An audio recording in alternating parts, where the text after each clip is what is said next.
Edwin owes me an apology. Edwin owes you an apology. More importantly, he owes Henry an apology. Because what I am about to talk about is probably going to get revisited by people with more information in a few months' time once everyone's completely understood Secret of the Mimic. But I want to talk about it right now because it's close to my heart and it kind of bothers me. But I'll only be talking about it with the information that I know, so there might be more information later on. But, you know, Fnaf is a discussion, so I'm just going to put my best foot forward, and you can step on it as you wish in the comments if you think I'm wrong, or if I'm straight up proven wrong. This video is not about the Secret of the Mimic. What? Wait, yes it is. What am I talking about? This video is not about the story of the Mimic. It's more about how Edwin's addition to the lore affects Fredbear's and Henry. Now, I'm as curious as the next person about the Mimic and all that, but there are several other creators who are doing much more of a thorough look through it than I'm ever going to do. So you should check those guys out for their hard work, because they absolutely deserve it. But not yet though. Please stay here. You're like really cool, and I'd be super bummed out if you left. I'm just the unk that talks about it's been so long and the Foxy good guy theory, but speaking of how the new and the old affects each other, what about Henry? Imagine Secret of the Mimic isn't out yet, and somebody asks you, who's this Henry guy in Fnaf? My bag just fell over. It's not a very tough question, we've all heard it before. Henry Emily and William Afton ran Fazbear's as far back as the old diner, with William handling the business side of things, while Henry was the brains behind the machines. He made the animatronics and the attractions that made the humble establishment what it was. Designing animatronics day and night, so engrossed in his work that he eventually neglected his family. After the untimely death of his daughter, he created a robot to replace her, until eventually dying at the hands of his work. Now, Secret of the Mimic is out, and imagine somebody asks you, who's this Edwin guy? Well, Edwin is the inheritor of a company that makes costumes, animatronics, gizmos, and other tech, commissioned by several companies, but mainly Fazbear's, since and even further back than the original diner. While the Faz team handled the business side of things, Edwin was the brains behind the machines, and he made the corporate conglomerate their marketable mascots. Designing animatronics day and night, so engrossed in his work that he eventually neglected his family, until the untimely death of his son, where he decided to create a robot replacement for him, until eventually dying at the hands of his work. Do you see my problem with Edwin? I did leave out a few things to make the comparison more one-to-one. Edwin, for example, had 2 copycats. His wife was copycat at first, but by accident. And then he was like, oh my god, I could do that to my son who just died. That's crazy. And also, the robotic daughter replacement didn't kill Henry. It was a separate robot that he made specifically for that purpose. But besides that, the character strokes are the same. Although just a quick shot right now, unrelated to this, I just want to throw it out there because I came across it. So in Tales of the Pizzaplex, Edwin actually dies at the hands of the Mimic in a tree in the Pizzaplex. Complicated story, I'm not going to explain it. But in The Secret of the Mimic, he's already dead. He dies in front of the Mimic at his house. Please, call for help. And to respond. Oh, can't right now, buddy. We can do something fun tomorrow. I promise. Evidence for Tales not being canon? Just saying. It's not a point of the video. I'm just shooting that out there. Into the void. My main problem with this Edwin Henry thing is twofold. And number 1. Is nothing sacred anymore? The diner, for a long time, was the beginning, right? Not the beginning of the lore, but the beginning of the restaurants. Even with Fall Fest and the Singing Show, there still wasn't an older restaurant than Freddy's. Sorry, Fredbear's. Freddy's is a different place. I have discovered that I'm a little silly and I can't remember my fucking lines, so I'm gonna read it. Secret of the Mimic takes place roughly in 1979, with the unwithered animatronics and the diner animatronics yet to leave the factory where they were produced. Assuming that there was only one diner that opened, that means that they've yet to receive their attraction. In turn, that would mean that there are no restaurants open yet. And despite that, Fazbear's is already routinely commissioning Edwin for suits. So much so that the spring locks are already standard. This makes sense. I'm almost done. Why change it now? It would be so much easier to keep using the spring locks. Just hire some teens to wear the suits like we always do. Meaning that before the 80s, they're already a big corporation with a lot of money and attention. Although, the Spring Bonnie bobblehead in Arnold's car does make me think that the characters are at least established, meaning there could be diners already out there. But that means that this diner wasn't unique. It was a franchise, just like Freddy's. In which case, each franchise piece would have their own set of Bonnie and Fredbear, which would explain the seemingly spare set at Murray's. But again, that really bothers me, because the whole appeal of the diner is it was just one. It was a family-run business by William and Henry. The fact that there's already a whole Fazbear corporation with a bunch of staff and a bunch of requests and it ruins the whole tight-knit connection that they had, in my opinion. Well, it doesn't ruin it, but it affects it poorly. Oh my god, I just realized because I have glasses, I can just do this and do this. Okay, let's think about this for a second. If there wasn't a diner, but the spring locks are still standard, then that's easy. They definitely used spring locks for the Fall Fest. The mediocre melodies kind of show us what kind of animatronics could have been there, since the Banjo Pig and Mr. Hippo align with the classic Monty, considering that they're both the same theme, and Monty and Hippo appear together several times throughout the company. In the warehouse, there's also a list of parade floats. Mercedes? Huh? Mercedes-Benz? So that gives us more pre-diner activities that Fazbear was up to. So logistically, it's a near miss. They could have become a big hit before the restaurants. But emotionally, this does still kind of irk me. It doesn't explain the huge leap in quality between the diner animatronics and the Unwithereds if they're being made and if they're being shipped out at the same time. Also wouldn't make sense if they were like old, because again, this is 1979, Diner appears in 1983, and like if it's like, oh, well, you see, these are like the old ones. It's like, no, they're not, because they weren't used until the diner. Oh my god, the F10 ending isn't canon. It's a whole other burn trap situation.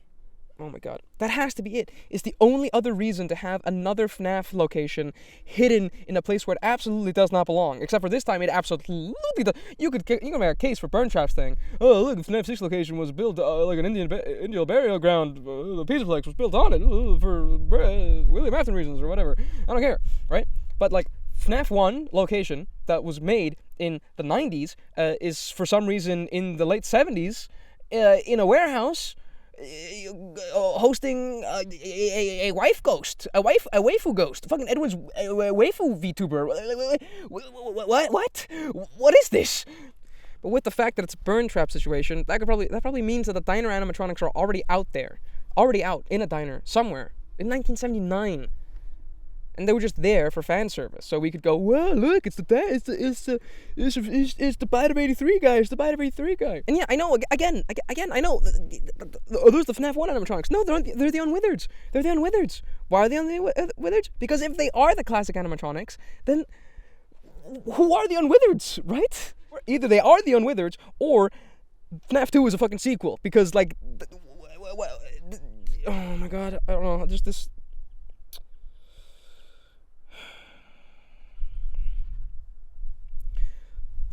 FNAF 1 in the fucking 70s.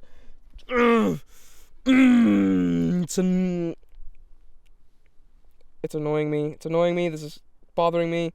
It's not real. The timeline is creeping backwards, guys. Just wait for it. Edwin's father. Wait till you hear about Edwin's father. He inherited the company from Edwin's father. So, like, the company made it big. We get the origins of the Edwin Murray thing. You know what Edwin's father did? He probably built the fucking nuke that was sent down as the side of the nuke said, have a phaserific day, as it fucking ended World War II.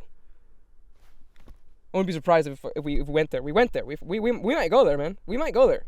In short, I think the continuing expansion of the lore is getting some growing pains, to the point where I feel like the franchise might need to just slow down a little bit, stop going back and forth several decades, and just pick a decade, stick to it, just ride it for a while, then change, if you want to. Because, I mean, right now, the timeline goes as far back as the Singing Show, possibly being in the 20s or 30s. And the Pizzaplex is the earliest, the latest in the timeline, probably being in the 20s or 30s, in a different fucking millennium. I mean, the lore spans like 100 years now. Don't get me wrong, it's really cool to see the time frames, see all these things, and it makes it feel like a real world, but the lore is beginning to feel like one of those McDonald's, like, water thingamabobs where you hit the button and to get the rings and the sticks. Like, could you? Could you get it right? You could, but it's not consumer friendly. It's not consumer friendly at all. You need a professional. I need a professional, at least. Those things are hard. Número dos. Ignoring corporations and timelines, right? What is Henry now? Edwin's doing the whole thing. Edwin, you see those animatronics? Again, the Unwithereds, the Diner ones? Edwin made that shit. Not Henry. So, like, what's Henry now? Is he just like a businessman? Is he just like a copy of William Afton? He's like, yeah, I do business calls with my business phone, but I'm like to be artist. And then he sends, like, you know, the qualifications for to Edwin. Hey, I want the animatronics to look like this, like he did in lore. Look at these new animatronics. It's Fiona's design, and they're great. Oh, first they approve the art, then they approve the proofs. Now they change their minds. Well, we're so close to final. Why would they change them now? Are they pulling my leg? But even then, no, he didn't. Because what happens is that when he gets that, Edwin says, these look terrifying. I'm going to stick to my wife's design. The new concepts are, frankly, creepy. No, it doesn't matter. I'm not changing a single bit of her work, and they can't make me. So which is it, Edwin? Is Bonnie's lack of eyebrows Henry's fault, or your dead wife's? Still, Henry did make a kind of mimic himself with Charlie. Now, Edwin did have a leak about the mimic in the company. There's a leak. Someone told them about M2. Well, they can't have it. Could Charlie just be a plagiarized mimic? No, not really, because the thing is that the concept, the idea, the news of the M2 was leaked, but not the actual schematics or anything like that, because that's the whole reason Arnold is there. Arnold didn't even get the schematics. I mean, he did get it, but he didn't return it.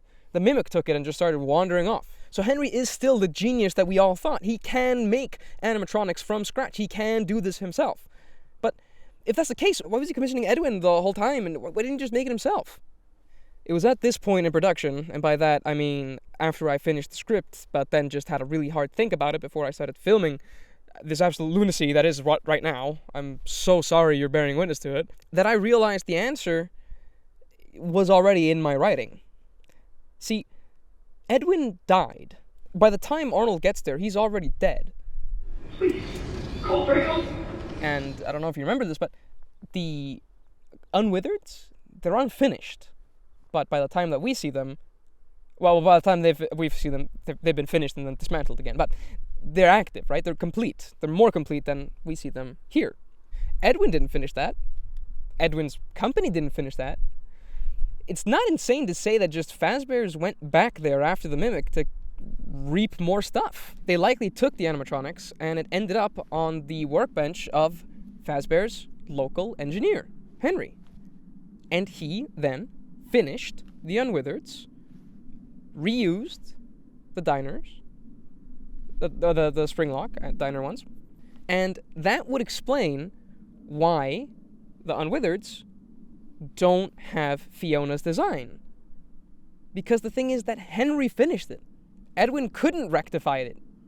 And that means that ever since the Unwithereds were introduced into the animatronic roster, every animatronic after that is a Henry original. Or at least Henry modified. But we do know now that the Springlock's not Henry's thing. I thought it was Henry's thing. The whole time I thought it was Henry's thing. It's not. It's Edwin's thing now.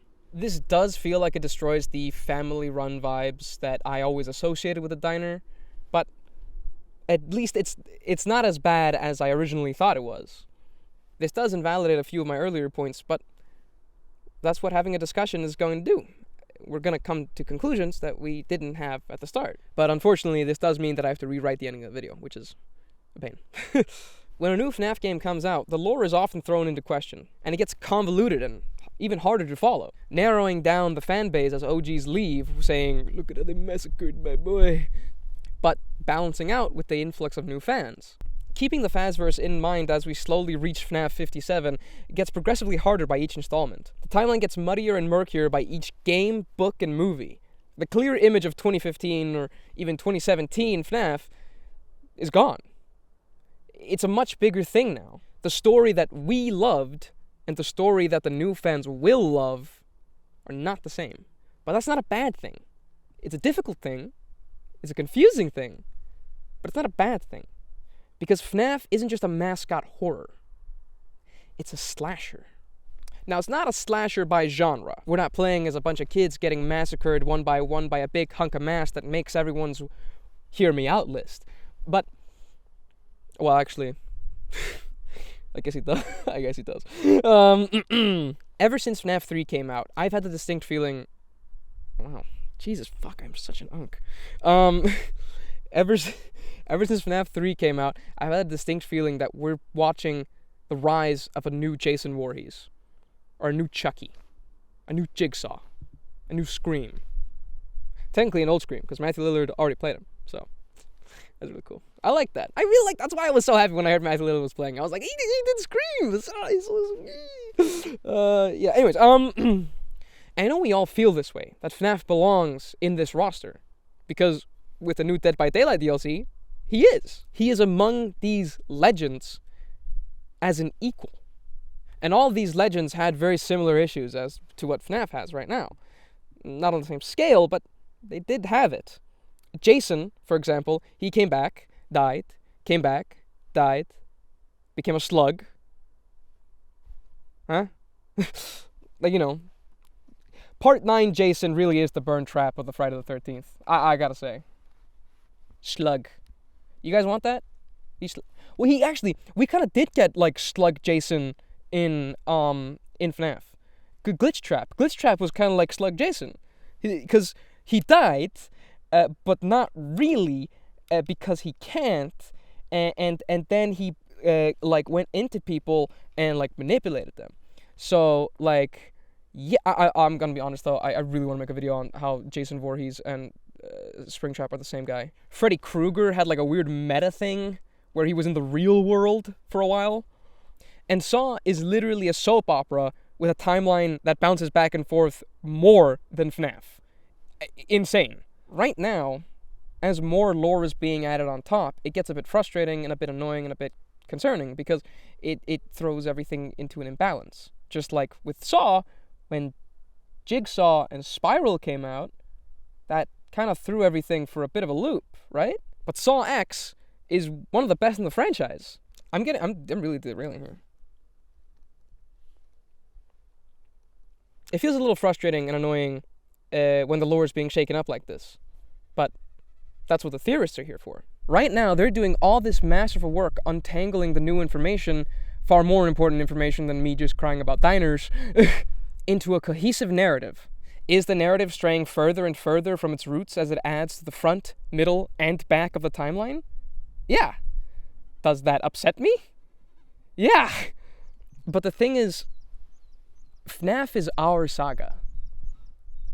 It's a very community-influenced story. It's a kind of community that I'm incredibly proud to be a part of. And a story that is amazing to witness and watch.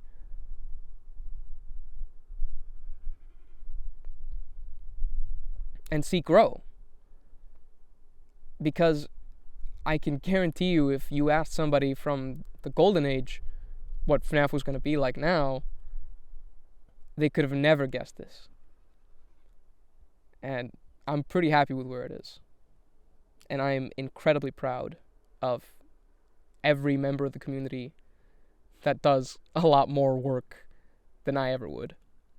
For conversing, debating, discovering, theorizing, creating. It's just a community I really feel like a person can be proud of being a part of. And I'm so very excited to see what we'll learn when the people with a real head on their shoulders goes through all this information that the Mimic provides us. Speaking of the game, I did actually really enjoy playing the game. It was a bit rough, and I had some security-esque moments with it, and there were moments where it was a little bit predictable, but it was fun. It was a nice time, and you can watch that whole thing here on the channel. It's more like a chill thing. You can just keep it on in the background or something. I'm very much theorize first, look up evidence later, which is really bad. Don't do that. But like, it's fun. It leads to the weirder, nonsensical things that I really love this franchise for. Thanks for listening to this old man yells at cloud moment that I'm having right now. I'm realizing as I'm recording this, which by the way, I've been recording for an hour. It'll probably say like 10 minutes on YouTube, but I've been recording for an hour, and I'm realizing now that this rant might be, it looks okay in the script. It's not gonna come out okay. I'm so sure of it, but I'm gonna post it anyways because I really want to throw in my 2 cents about a mimic thing appearing. Anyways, well, the game, you know. If you found the rant insightful, if you have anything you want to mention about it, you want to correct me or you want to tell me that really this was a no-brainer or something, then feel free to comment it. It feels like a no-brainer now that I've thought about it for a while and written everything about it, but like, I'm really hoping it just feels that way because I've been thinking and writing about it and not because it really is a no-brainer. Anywho, I'm gonna go play some Minecraft. If you wanna tag along with that, just ask. This is a really precarious.